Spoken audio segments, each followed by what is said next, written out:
우리가 2주간에 걸쳐서 이렇게 나눴던 말씀은 그동안 히스기야가 어떻게 유대 백성들에게 단호한 그 신앙의 개혁 운동을 펼쳐나가는가, 그 내용이 무엇이었는가를 함께 나누었습니다. 요약하자면 히스기야는 결국 파국으로 치닫던 이스라엘 이 유대 백성들, 결국 브레이크 없이 절벽으로 떨어지는 것과 같은 그런 백성들을 극적으로 건져낸 왕으로 기록됩니다. 성경이 히스기야를 다윗에 견주는 것 결코 과장된 말은 아니었던 것입니다. 이제는 중요한 것이 더 남았습니다. 히스기야는 개혁의 규칙을 더욱 지켜들고 어떠한 방해와 어떠한 간섭에도 굴하지 않고 꿋꿋이 밀고 싸워 나가는 것입니다. 그렇게 된다면 분명히 지금까지는 많은 현대 왕들에 의해서 범죄하고 하나님을 배반하였지만 이제 다시 하나님의 뜻으로 나아갈 수 있는 길이 열려진 것이죠.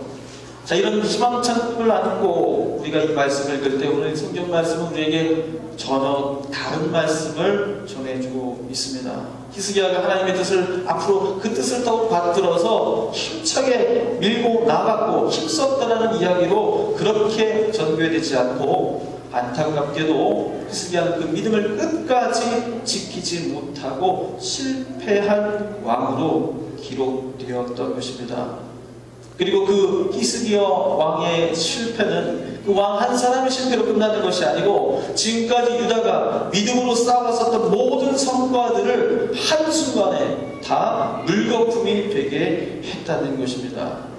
그 물거품이 무엇이죠? 하나님께서 그 약했던 그 히스기야 왕을 그가 기도할 때에 응답해 주셔서 아시리아 군대를 다 물러가게 하시고 또 사내립 왕을 그가 그의 신하들의 손에 의해서 죽게 만들지 않으셨습니까?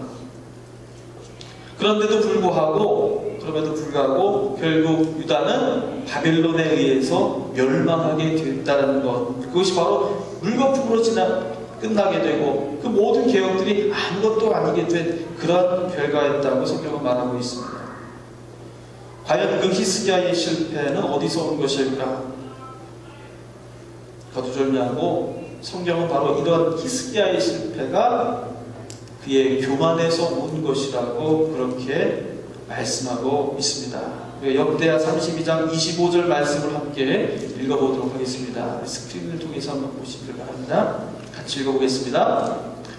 히스기야가 마음이 교만하여 그 받은 은혜를 보답하지 아니하므로 노가 그와 유다와 예루살렘에 내리게 되었더니, 열왕기하 말씀은 역대하 말씀에도 평행구절로 똑같이 나오지만 조금 다른 관점으로 이 사건을 설명해 주고 있습니다. 역대 말씀에서는 바로 히스기야의 마음이 교만하여서 그 받은 은혜를 보답하지 아니하였기에 그 진노가 그 왕뿐만 아니라 유다와 예루살렘 전체에게 내려지게 되었다는 것입니다. 오늘 히스기야의 교만이 불러온 참혹한 결과가 무엇인지를 여러분 보시면서 나는 정말 진정으로 하나님이 주신 은혜를 잊지 않고 감사하는 그런 믿음을 가진 자인가? 만약 나에게 지금 실패가 주어졌다면 그 실패 뒤에 숨겨진 것은 바로 교만 때문이 아니었는지 한번 우리가 성찰해보는 시간이 되시기를 바랍니다. 오늘 읽은 말씀 20장 12절은 이렇게 시작하죠. 그때에 라고 시작합니다. 그때라는 것은 바로 어떤 때를 말하는 것일까요? 바로 20장 1절부터 11절까지 나와 있는 모든 내용들을 말하는 것이죠. 그 내용은 바로 히스기야가 죽을 병에 걸렸다가 하나님이 그를 고쳐주셔서 무려 15년의 수명을 연장하게 된 그때를 말하는 것입니다.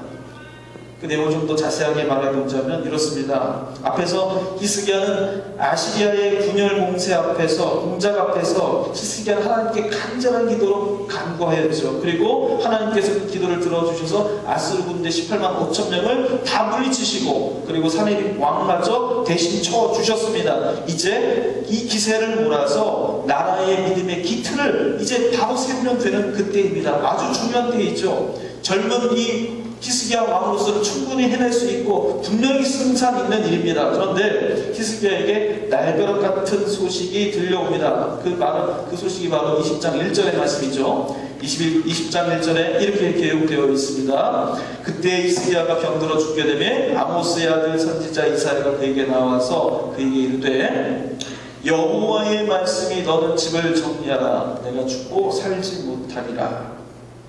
자, 히스기야의 참참한 앞길에 먹구름이 드리워진 것입니다. 그에게 주어진 책임들을 이제 본격적으로 더 중요한 때이죠. 더 열심히 완전히 그 개혁의 사명들을 완수해야 될 이때에 예언자를 통해서 들려온 소식은 내가 곧 죽게 될 터이니 내 신변을 정리하고 이제 죽을 준비를 하라는 것입니다. 여러분 같으면 여러분 말씀 받아들이실 수 있겠습니까?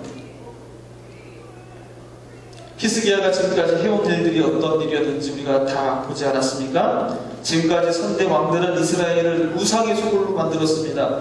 강대국의 눈치나 보면서 하나님 앞에서 중재를 일삼아 왔습니다. 그걸 믿음으로 끊어내고 돌파했던 사람이 히스기야 왕입니다.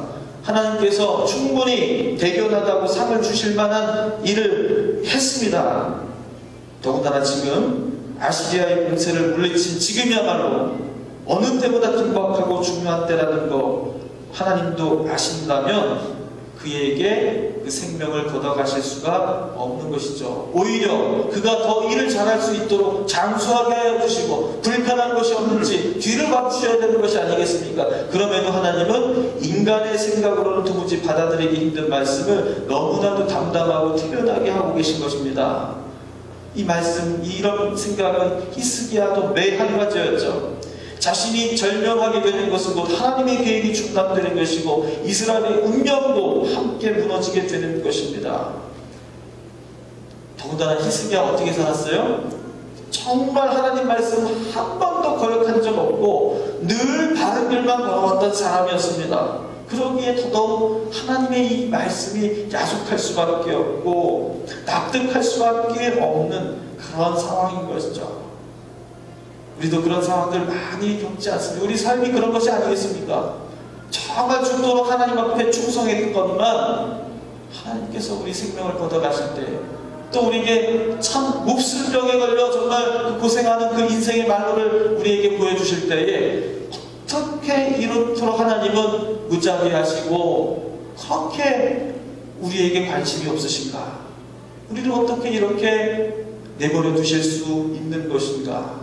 우리는 그러한 탄식의 기도를 드리기 일쑤입니다.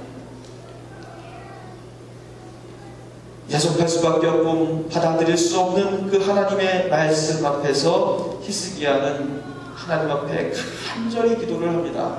그 간절한 기도를 성경은 이렇게 표현하죠. 20장 3절에 히스기야가 심히 통곡하더라 이렇게 기록합니다. 심히 통곡하며 눈물로 주님 앞에 기도하게 됩니다. 어떻게 됐습니까?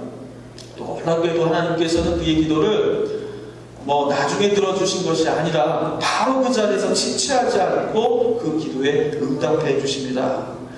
곧 죽게 되리라는 말을 전한 이사야가 그 왕궁을 다 빠져나가기도 전에 그를 다시 불러서 히스기야에게 전하도록 명령하시죠.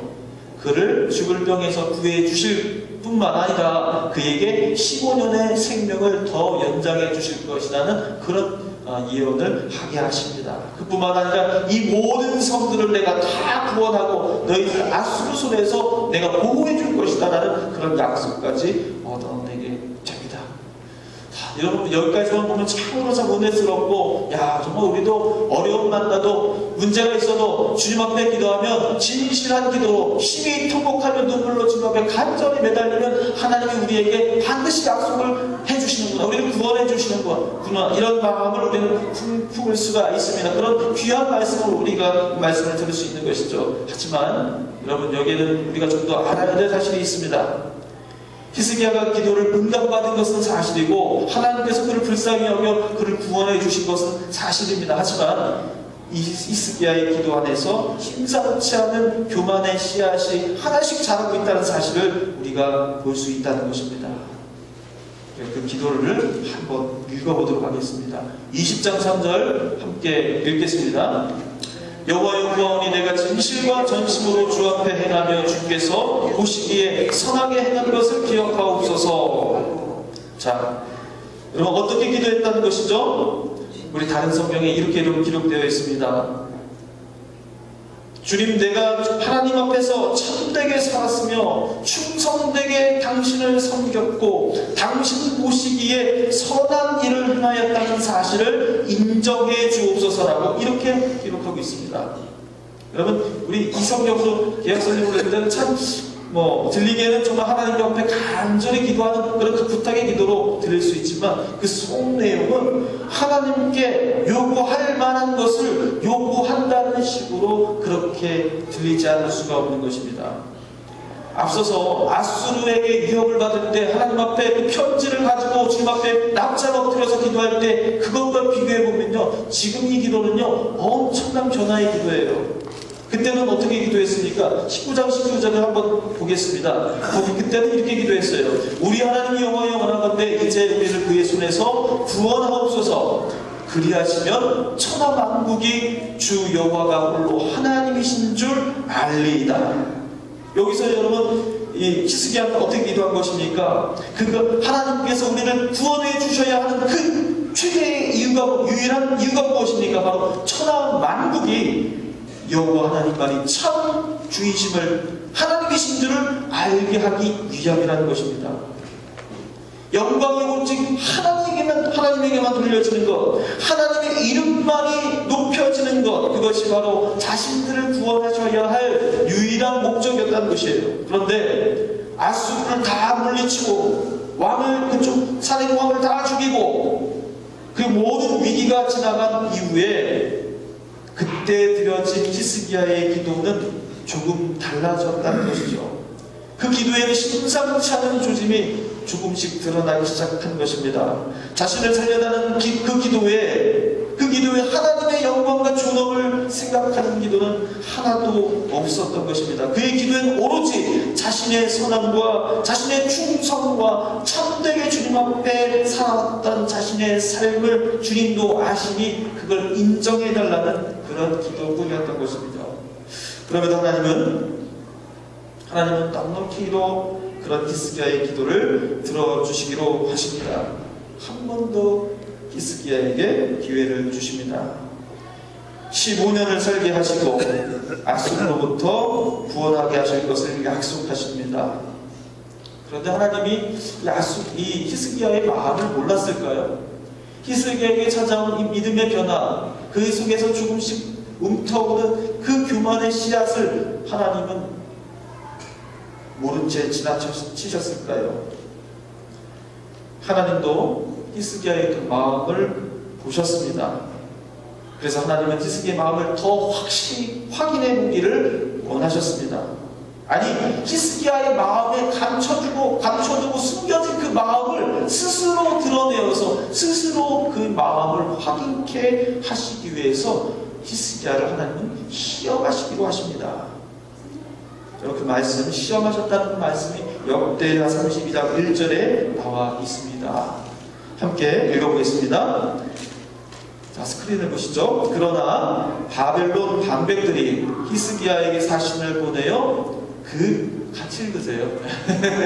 그 땅에서 나타난 이적을 물을 때에 하나님이 히스기야를 떠나시고 그의 심중에 있는 것을 다 알고자 하사 시험하셨더라. 그렇죠? 시험하셨다고 그렇게 말합니다.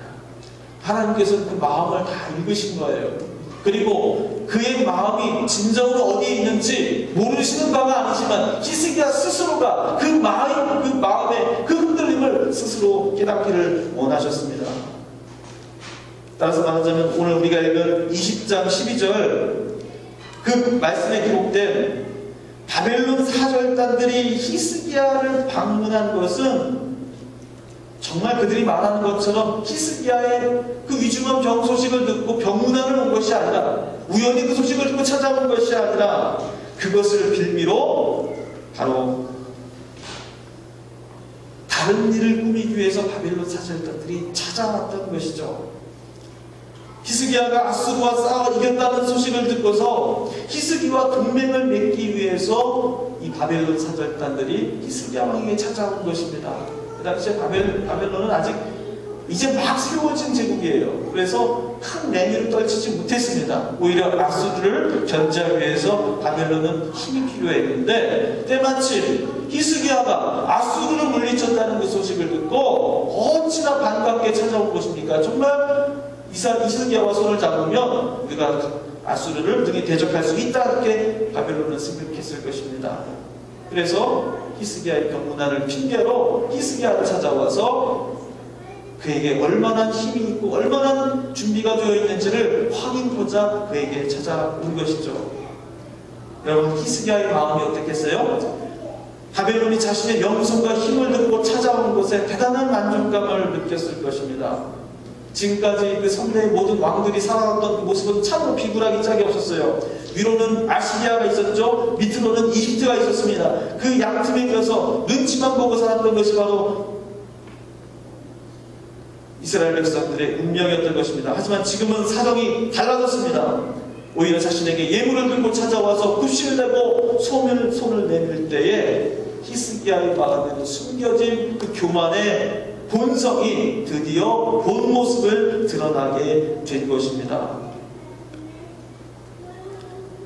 그가 교만해졌을 때 취했던 행동이 참으로 놀랍습니다. 13절 말씀이죠. 이렇게 기록합니다. 히스기야가 사자의 말을 듣고 자기 보물고의 금은과 향품과 보배로운 기름과 그의 군기고와 창고의 모든 것을 다 사자들에게 보였는데, 왕궁과 그의 나라 안에 있는 모든 것 중에서 히스기야가 그에게 보이지 아니한 것이 없더라. 여러분, 이것이 왜 문제가 될까요? 왕궁의 모든 보물들을 다 보여주고 무기고를 보여줬어요.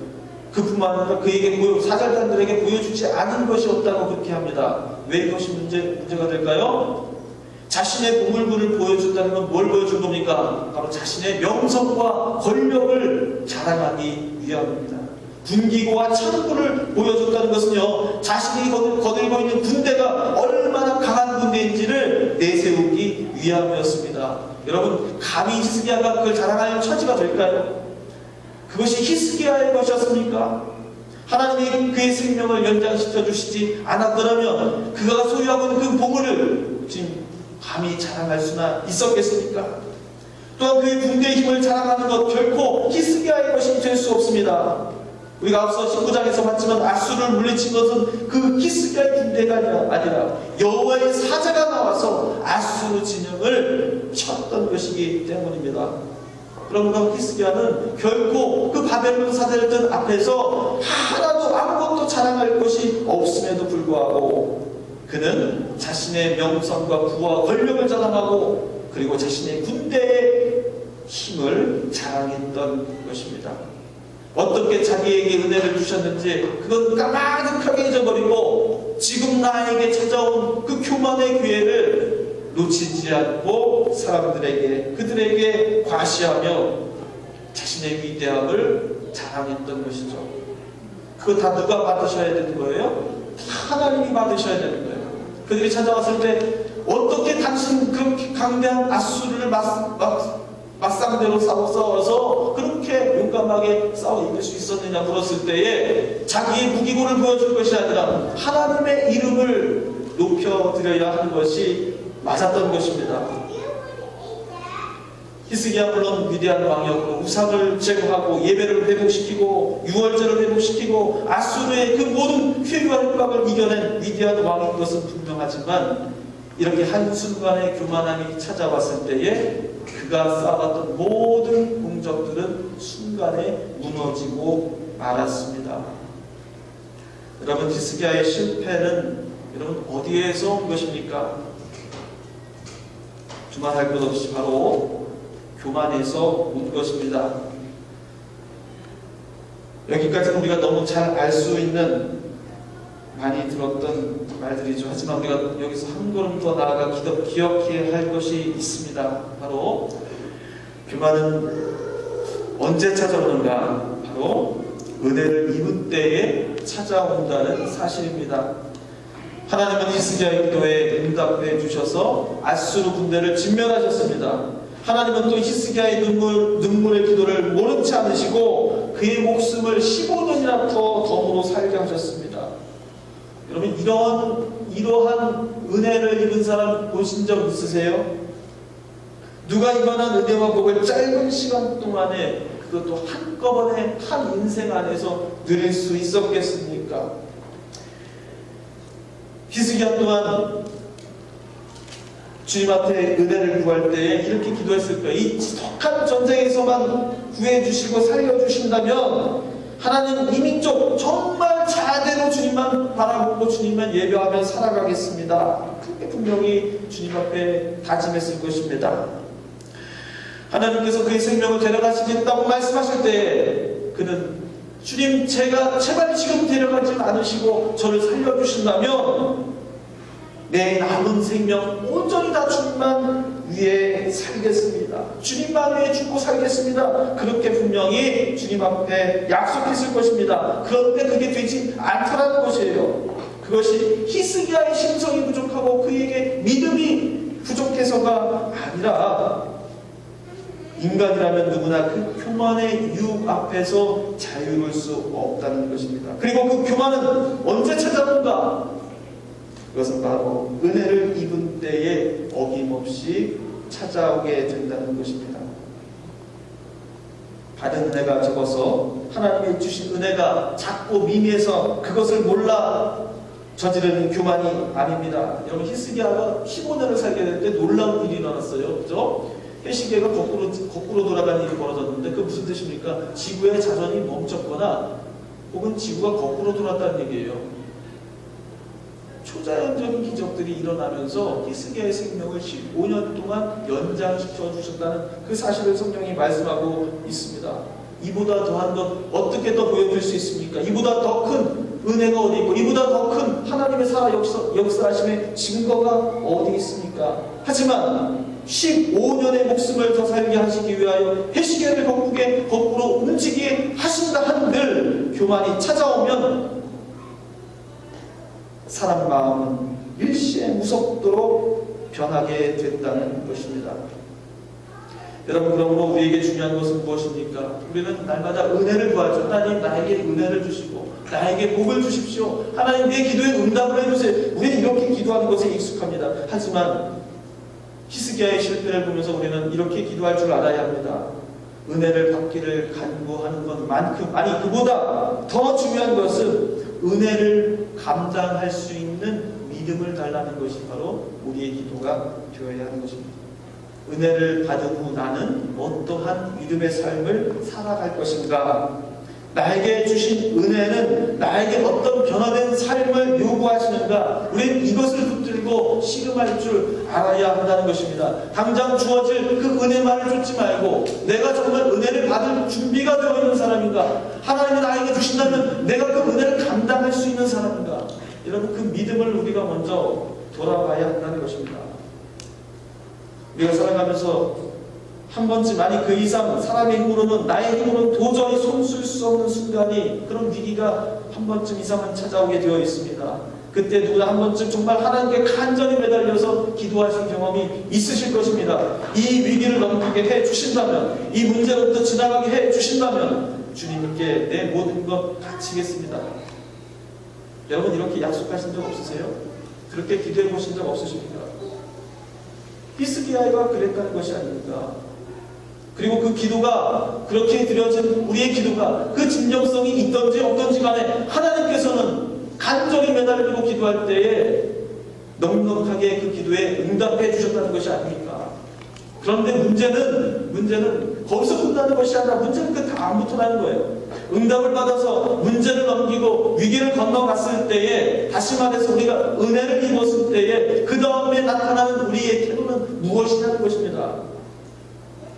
기도할 때는 간절하다가도 일이 지나가고 나면 딴 생각이 들어가는 것이 사람 마음이라는 것이죠.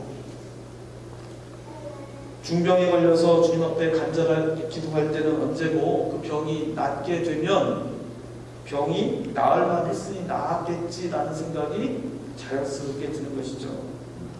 사업에 문제가 있고 돌이킬 수 없는 큰 위기와 문제와 고통을 만나서 주님 앞에 기도하고 나서 그 일이 지나가고 나면 그때 내가 잘 처신했으니 내가 사람 관계만큼은 잘 쌓아왔으니 그 덕을 본 것이겠지. 여러분, 이런 마음을 가지게 되는 것이 인지상정이라는 것입니다. 히스기야가 그랬다는 거예요. 여러분, 그렇다면 히스기야가 연장받은 그 15년의 인생, 여러분 값어치가 있는 인생일까요? 값어치가 없는 인생일까요? 차라리 그에게 15년이 없었더라면 바벨론의 손아귀 위에 그 나라가 통째로 넘어가게 되리라는 그 저주스러운 말씀은 듣지 않았을 수도 있습니다. 15년의 생명을 더 연장받는 은혜를 입었어도 교만하고 그 은혜를 값어치를 알지 못하면 그 15년의 그 귀한 인생은 살지 않는 것만 못한 인생이 되고 마는 것입니다. 여러분, 저는 이 시점에서 하나님께서 왜 히스기야를 그토록 일찍이 데려가시려고 했는지 그 이유를 깨닫게 되었습니다. 그 중요한 때에 히스기야가 더 살고 더 건강해지고 더 혈기왕성하게 하나님의 일을 해나가야 할 때 하나님이 왜 굳이 그를 데려가시려고 했었던 것인가? 우리만 몰랐던, 하나님은 알고 계셨던 우리의 나약함과 죄 때문인 것이죠. 그 교만함 때문인 것이죠. 중요한 것은 얼마나 우리가 수명을 연장하여 세상의 모든 유익함을 다 누리고 살아갈 수 있는 것이냐, 그것이 문제가 아닙니다. 그것이 복이 아닌 것이죠. 한순간에 우리가 살더라도 어떻게 하나님의 말씀 안에서 순종하며 그 말씀의 뜻을 따라가며 살 수 있느냐가 여러분 훨씬 더 중요한 우리의 삶의 인생의 목표가 되어야 한다는 것입니다. 우리 믿음의 제일 심한 문제는 우리가 얼마나 기도했고 그 기도에 얼만큼 응답을 받았느냐가 중요한 것이 아니라 하나라도 받은 응답에 우리는 얼마나 충실하였는가, 그 받은 응답에 우리는 얼마나 정말로 믿음으로 거기에 화답하는 삶을 주님 앞에 드렸는가, 그 응답 하나하나를 기억하고 세워가며 감당하며 살았는가. 여러분, 이것이 우리의 신앙의 더 중요한 본질이 되어야 하는 것입니다.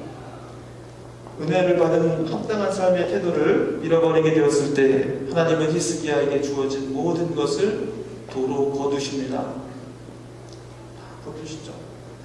그 이유가 무엇입니까? 바로 결국 그러나 하나님께서는 잘못하였을 때 벌 주고 잘한다고 상 주시는 분이 아니세요.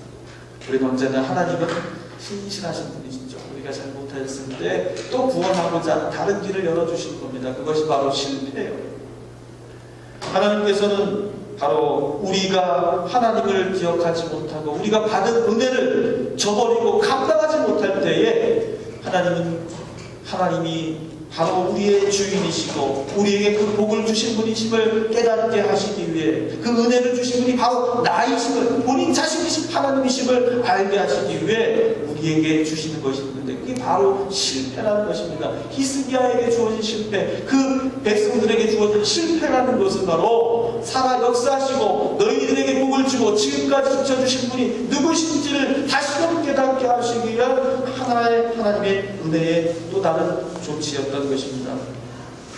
실패로부터 벗어나기 위해서 또다시 과거로 돌아가는 그 반복된 실패를 더 이상 하지 않기 위해 믿음의 자녀들에게 필요했던 것은 바로 받은 은혜의 합당한 삶을 주님 앞에 드리는 것입니다. 여러분, 우리가 모두 하나님의 은혜를 받은 사람이라는 사실을 여러분 인정하십니까? 예수 그리스도의 은혜가 15년의 연장된 목숨을 받은 히스기야의 은혜보다 작다고 말할 수 있겠습니까? 우리 다 하나님을 믿고 예수 그리스도를 통하여 새 생명을 얻은 사람들입니다. 만약 우리가 하나님을 모르고 예수님 모르고 살았더라면 우리 세상 한복판에서 서로의 욕망을 경쟁하며 쫓아 살아가다가 죽게 될 미천한 존재들에 불과합니다. 하지만 예수님을 만나서 세상의 의미를 생각하게 되었습니다. 살아가는 이유를 고민하게 되었습니다. 그 이유 가운데 예수님이 계셨고 하나님이 계시다는 사실을 우리 깨달았습니다. 그리고 땅에 우리의 소망이 있는 것이 아니고 하늘에 우리 진정한 소망이 있음을 알게 되었습니다. 그래서 내가 살아가는 방식이 달라져야 하는 것도 알게 되었습니다. 여러분, 이것이 은혜가 아니고 무엇이겠습니까?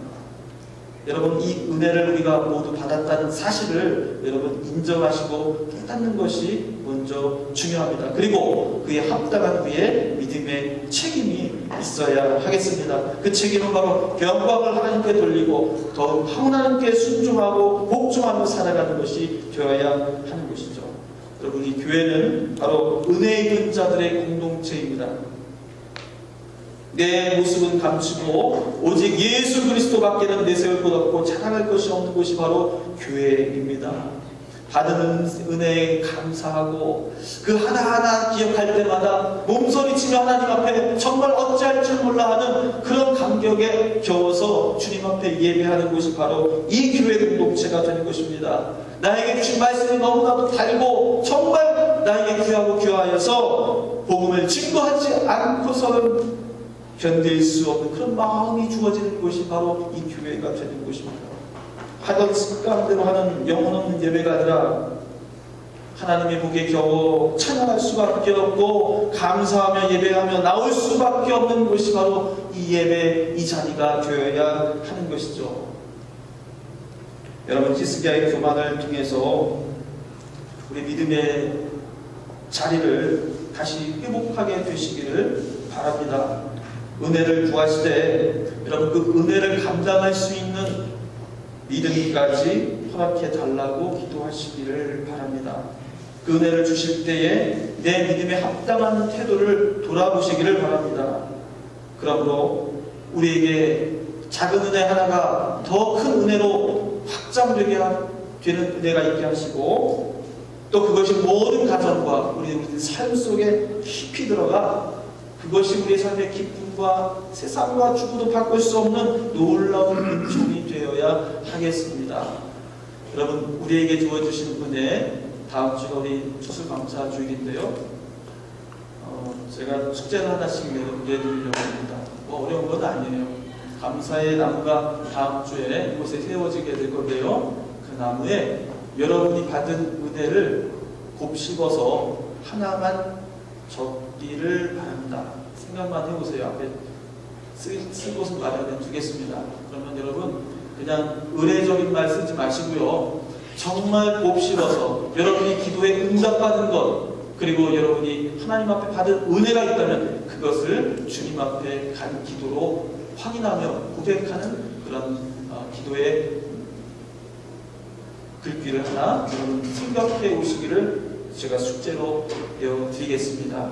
그래서 여러분, 그 은혜의 열매가 이렇게 풍성하게 맺어진 이 나무를 바라보며 이 교회가 바로 그러한 믿음의 공동체임을 우리가 서로 확인하고 주님 앞에 진심으로 우리의 마음의 믿음을 감사를 드리는 그런 추수감사 주일이 되셨으면 좋겠습니다. 오늘 이 말씀을 통해 우리 교회와 우리 가정 가운데 주시는 하나님의 은혜가 끊이지 않고 넘쳐나시기를 주님의 이름으로 간절히 축원합니다. 기도하겠습니다.